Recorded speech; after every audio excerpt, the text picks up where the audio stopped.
I'm Jim Kirchherr. The St. Louis region's employers and workers are really facing challenges because of COVID-19. Even as the pandemic works its way into 2021, though, there are a lot of people and organizations taking a hard look at what St. Louis needs to grow economically and to build this region's strong, skilled workforce. We're going to take a look at the latest St. Louis workforce report and talk to some people about where we are now and where they hope we can be in 2021.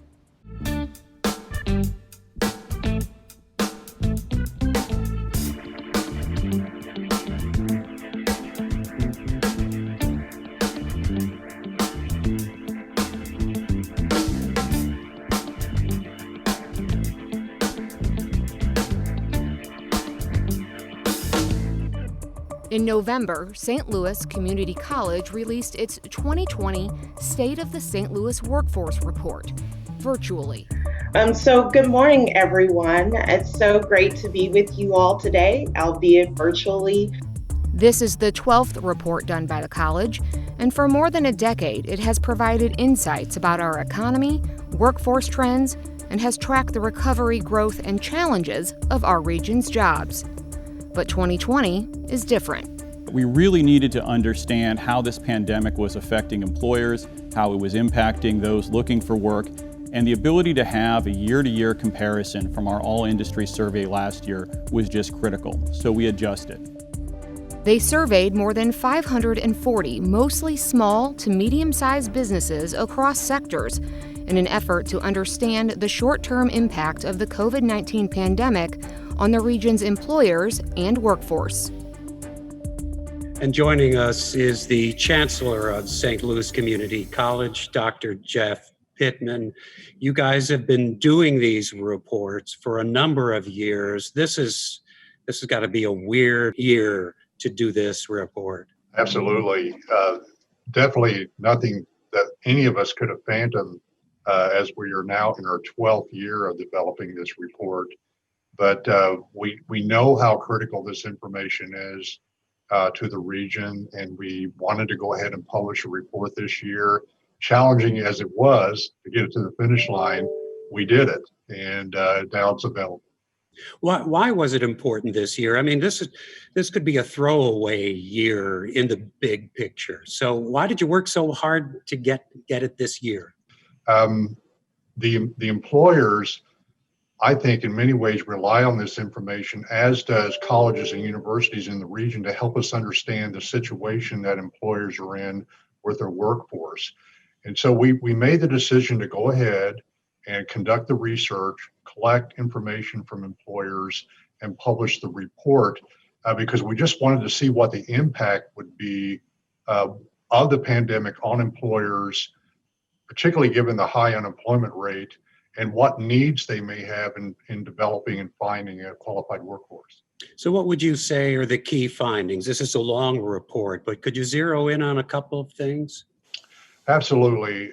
There's three key takeaways here that we should probably pay attention to. Employers suffered real economic damage and change.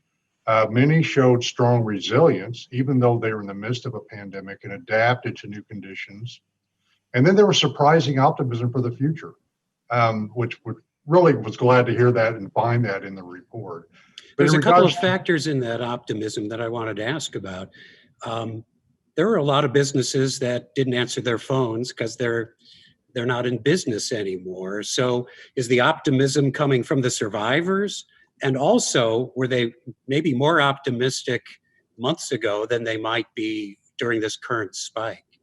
Yes, the optimism was from the 550 or so employers that actually responded to the phone calls. And they're anticipating 51% of the employers believe they're going to increase their workforce and will be hiring in 2021. So that's incredibly encouraging to us to hear that news. And we know that a lot of employers, particularly in certain sectors like healthcare, IT, manufacturing, they had a high need for a qualified workforce, and they were short workers and had a lot of vacancies prior to the pandemic hitting. And based on their business, they still need these workers today. So the optimism is that the need is still there and the companies still intend to hire people in the future. Yeah, we're going to get into this in our upcoming panel discussion, but are the jobs that are available, does that match the workforce that we have? Yes, the jobs that are open right now, for example, I'll dive into healthcare. I mean, obviously, healthcare is in a very stressful situation given they're very limited in what they can do with a lot of procedures, but they're being flooded right now with patients. At the same time, there's almost 2,000 vacancies just in nursing, and that doesn't include all of the other allied healthcare professions within the healthcare setting. But just in nursing, I think I can hold that out as the most common job that most people are familiar with hospitals. Just a tremendous shortage. And the college, because of the data we find, we're expanding our nursing program by 75% and increasing it to almost 750 seats across the district. Because we just know going forward, when you look at the number of people in the workforce that will be retiring soon, there's even going to be more vacancies in the future. So we can't stop working and educating students based on everything that we heard from the employers in this most recent survey. Great. This was the pandemic report. Perhaps 2021 will be the recovery report. I'm looking forward to that. Thank you, Dr. Pittman. He's the Chancellor of St. Louis Community College, which puts out the annual State of the St. Louis Workforce Report. Thank you for joining us. Thank you. It's my pleasure to be here. The 2020 State of the Workforce Report reveals that a shortage of workers with knowledge or skills, and not surprisingly, COVID-related issues and the current economic conditions, those are the biggest barriers to expanding employment. Also at issue, lack of access to quality child care and transportation. Well, we're going to do a deeper dive into this State of the Workforce Report with a few folks who will bring varying points of view on this. Elgin Carnes is from the Ferguson-Florissant School District, Industrial Technology Instructor. Wendy Sullivan is CEO of Easterseals Midwest. Sam Fiorello is President and CEO of the Cortex Innovation Community. And Jason Hall is the CEO of Arch to Park and soon to be CEO of the Greater St. Louis, Inc., which is joining together 5 economic development organizations starting in 2021. Jason, was this a fortunate or an unfortunate time to start this Greater St. Louis, Inc.? First of all, what is it and what do you intend to do? And then what are the challenges? I appreciate it, and thanks for inviting me to participate. Greater St. Louis, Inc. Represents, on a more fundamental level, there is a better way to work together as a metropolitan region around economic growth and to do so more inclusively. And when we looked around at other high growth regions, it is clear that best in class really is having a unified institution to lead with a strong voice, a bold agenda, and acting as one metropolitan region anchored by a vibrant urban core. And we were increasingly fragmented over 5 different institutions trying to steward that growth. So there is no better time, in my view, to start anew and begin 2021 on a much better trajectory for our beloved hometown to make sure that it can reach its full potential. And as you pointed out, it'll stitch together the strengths of 5 organizations that exist today, including Civic Progress, the St. Louis Regional Chamber, the Alliance STL, Arch to Park, and Downtown STL Inc. So you've got the STL 2030 jobs plan, which is really a draft at this point. We just heard about the workforce report, which is a snapshot, a very blurry, unfortunate snapshot of our local economy. What's that 10-year outlook for you guys? What are you looking at when it comes to jobs? Not necessarily the recovery from the pandemic, but the longer term view of building a workforce, building entrepreneurship, building companies, building this economy. Again, looking at best in class regions, you have to know where you're going as a metropolitan region in order to get there.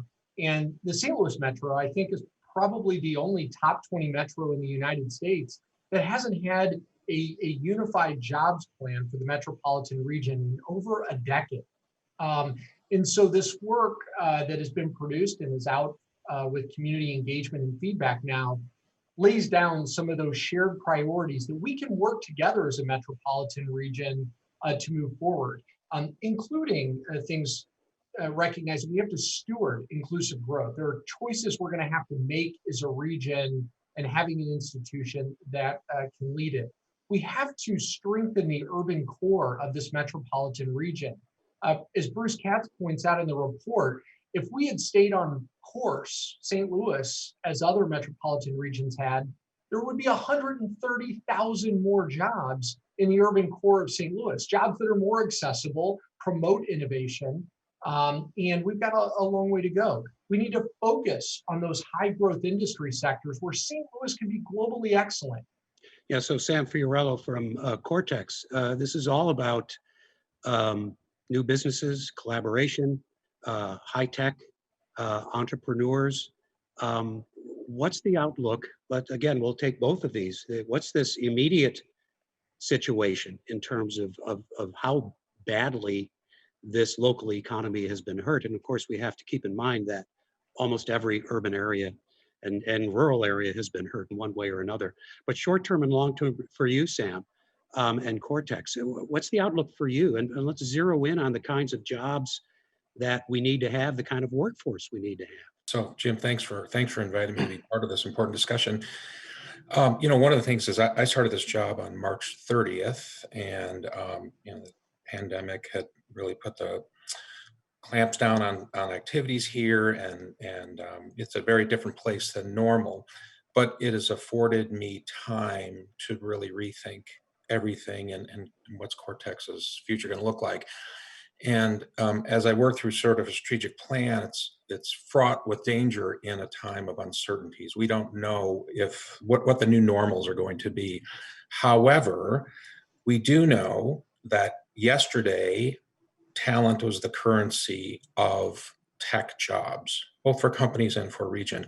We know that's true today, and we certainly know that's going to be true tomorrow. So that's an important known.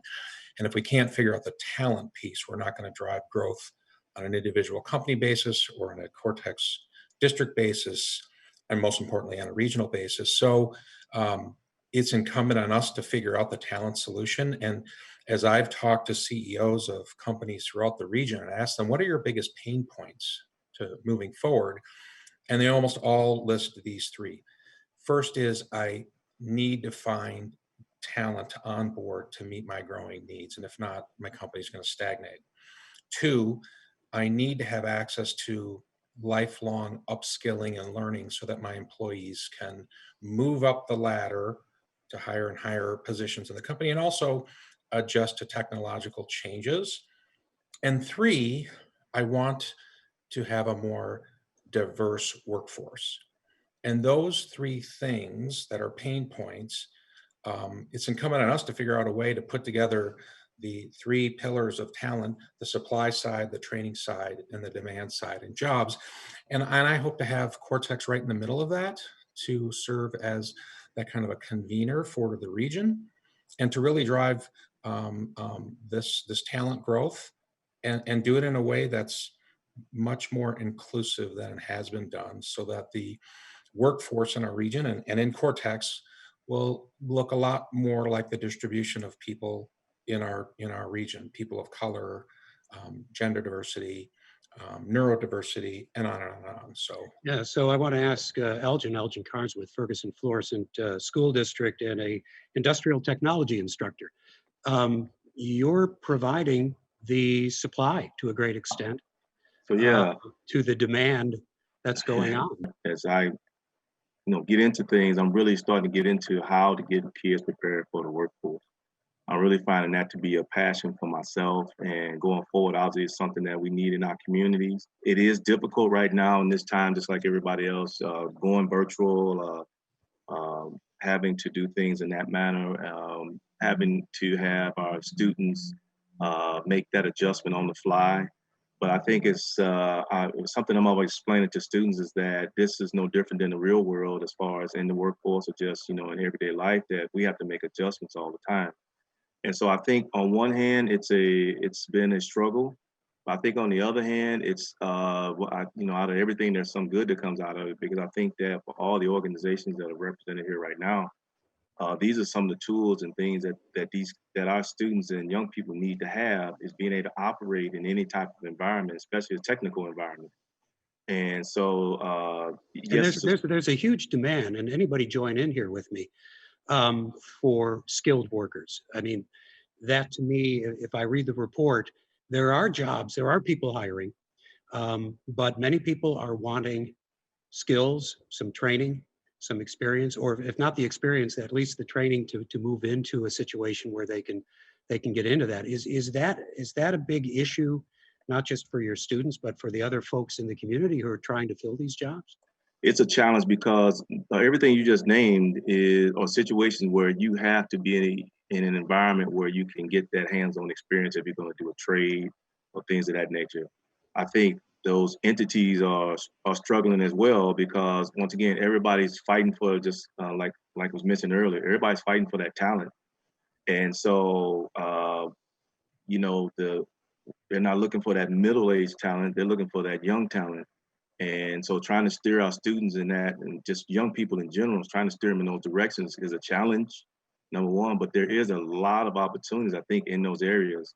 And just to kind of speak about a lot of stuff going on in construction and manufacturing right now, just in our area alone, there's opportunities, and these entities are reaching out to myself and other people like myself, and teachers and school districts, trying to infuse themselves into the school district to say, hey, let's get the word out about our programs. Let's get the word out about our opportunities before these students end up making a decision about post-secondary. So. Yeah, I want to bring Wendy Sullivan into this before we sort of open this up to a broader discussion. Wendy, you're with Easterseals. I'm just wondering how this current pandemic and the economic downturn has affected the inclusion of people with developmental disabilities. I imagine there's a lot of folks out there who might be being left out of the picture right now. Yeah, Jim, and I appreciate that you're including people with disabilities in the conversation. Typically, people with disabilities are the last to be hired and the first to let go. And that's not because they don't have something to offer. It's mostly because employers are unaware of the contributions they can make. And they have less access to training, on-the-job support, peer support, all of that. But Easterseals not only places people with disabilities in jobs, we're also an employer ourselves. So we employ about 1,800 people. I think sometimes folks don't recognize that not-for-profit sector is really a big employer and driver of economics in our community. Is that being hurt right now in the current situation, or is that holding steady? So we have always had a staff shortage, probably since the recession ended. Our turnover is about 50% annually, which is not sustainable, if you can imagine, just the churn of people.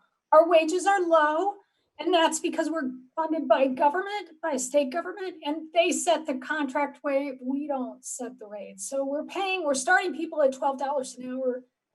You can't live on $12 an hour. We have an increasing minimum wage in this state, which is going to drive wages up, which is overall a good thing. But there just simply aren't enough people. When I looked at the demographics in the report, there just aren't enough people to fill these jobs. I think they were categorized as patient care jobs. And I think it's a really important problem in our community, because as the population ages, if we can't fill these jobs with reliable, qualified people, we're going to have a significant issue in caring for seniors, people with disabilities, hospitals, nursing homes, all of it. Yeah, related to that, I want to open this up to everybody. People have said that this pandemic and the economic impact has really exposed the deep divisions, the cracks in the economic, the social foundation.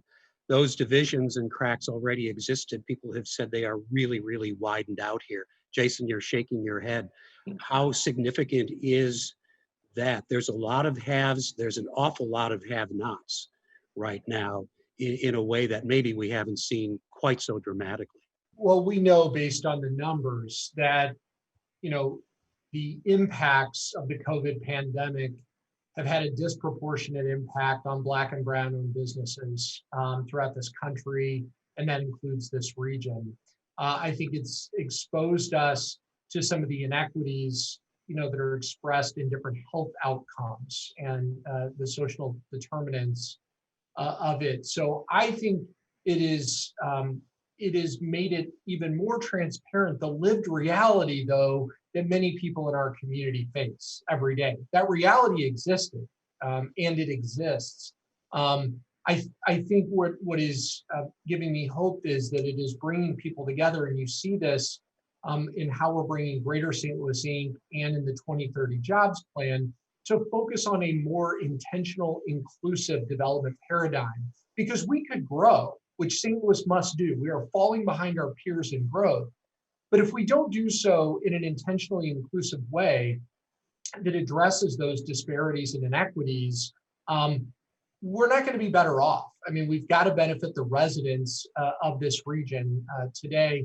And that means working on reducing barriers to access to those opportunities that we're creating so that more people can share in that growth. And that'll make us, at the end of the day, a much more resilient, equitable, and livable and vibrant community that is key to our future growth. So I appreciate you raising it. As many people have said, we're facing two crises. There is a crisis that is a health pandemic and also one of racism. And we've got to confront both of those. And I think inclusive growth is one of the solutions to combating them. And I'm always looking at, from my perspective, I'm always looking at, how do we get entities like Jason and Sam and Wendy, how do we get them in front of our students? And how do we get the word out that these are the people, there's going to be multiple millions of young people that are coming out of high school that you guys' message need to be in front of. So I spent a lot of time in class just presenting on different opportunities that are out there to students, different training programs, different organizations, and different professions. I spent a lot of time in class, especially with this virtual world, talking about those opportunities for those students that are going to be transitioning out of high school. But I'm one person in a sense, and so not that I'm by myself, but I mean, like, I think that these entities need to infuse themselves into these high schools, into these grade schools. You need to get exposure so that kids are thinking about this as they're going up the line, trying to transition into something post-secondary, so that they know that these opportunities are out there, that these opportunities exist. I've had many young people tell me that they never knew there was a place to train, that a carpenter goes and trains. And I've taken students on field trips to CJAP, which is our union training facility for carpenters here in St. Louis, and how this wow factor happens when they see this place and they get around these people and they're watching the training go on. So if you can get that wow factor into the kids early on, then I think it stays with you. And I think as we all of us have had that wow factor about either something in our profession or something in our careers that has made us go further in that particular direction. Whether it was a teacher, whether it was a concept, whatever it was something that kept us there. And I don't think kids today are any different. They just don't get the exposure. I'm looking at maybe the short-term future, the post-pandemic recovery. How much has the way people have had to work, so we're not doing this in a studio as we would normally have done a year ago, and what I think we'll do a year from now. A lot of people have found new ways to do work. A lot of companies have found new ways to have their people do work. Sam, I'm wondering if you think that's just a temporary COVID situation, or is this really going to change how we work and what companies do and how they do it? Jim, I think that like I said, there are a lot of unknowns and sort of the new normals that will stick. But again, what's an absolute known is that the limiting factor for the success of a company's growth, ability to thrive, and the region is going to be ability to access talent.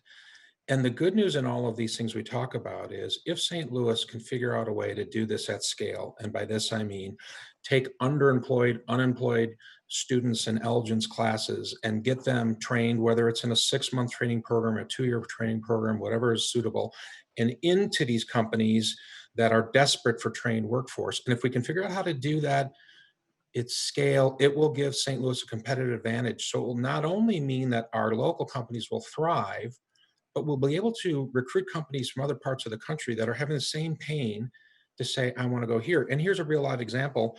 We've been in negotiations trying to recruit a division of a biotech company from the Bay Area here. And we made the case. And one of the things we talked about is our track record with the community college 2-year lab tech training program that's been in existence at the Bridge Park since '09. That program has trained hundreds and hundreds of men and women, 2/3 of them people of color, and have been very successful. We talked about that model and scaling that up. The company in San Francisco, the Bay Area, said, now I'm going to lean in. They present it to their board. And if you can help figure out that pain point, that's a competitive advantage. And I'm quite confident that in the first quarter in January, we'll announce a successful recruitment. And it's a huge offering is our ability to provide companies with skilled workforce that provides of color, people of color and diversity. So it's an exciting place to be, and I think we can figure this out. Very quickly, Wendy, I'm going to ask each of you this. What does a recovery look like for you later in 2021, let's say? What does it look like? We have to be innovative with the model of services that we provide because they're not sustainable as they are. Sam Fiorello, what does the recovery look like? Exactly right. I forecast a tough first half of 2021, and then it's incumbent on all of us leaders to be poised to come out of the other end and really be of service to those of organizations and people in our region. I know we'll be there. Elgin Carnes, from the educator's point of view, what does that recovery look like? I think that recovery looks like kind of what Wendy said, just being innovative, especially in the education arena, and going forward and looking at some innovative ways to get our young people prepared for these opportunities. And Jason, you've got a new job come January 1st. What does that recovery look like? Well, taking a metropolitan view of it, there is opportunity in disruption like we are facing, where new opportunities are being created. That is an opportunity for metropolitan regions that are organized for success and committed to a collective future for a thriving economy. Look at New York, look at the Bay Area. Things are changing. And in that is an opportunity for St. Louis to come in, organize for success, and really grow this economy, which at the end of the day, a great job is one of the best social programs we have. Great. Jason Halls with Arch to Park is soon to be CEO of Greater St. Louis, Inc. Thanks for joining us. Elgin Carnes, educator from Ferguson-Florissant School District, Sam Fiorello from Cortex, and Wendy Sullivan from Easterseals Midwest. Thanks so much for joining us and helping us understand this current situation that we're in and what we may face in the future. Thanks. Thank you. Thanks, Jim. Living St. Louis is made possible by the support of the Mary Rankin Jordan and Eddie A. Jordan Charitable Foundation and by the members of 9 Network.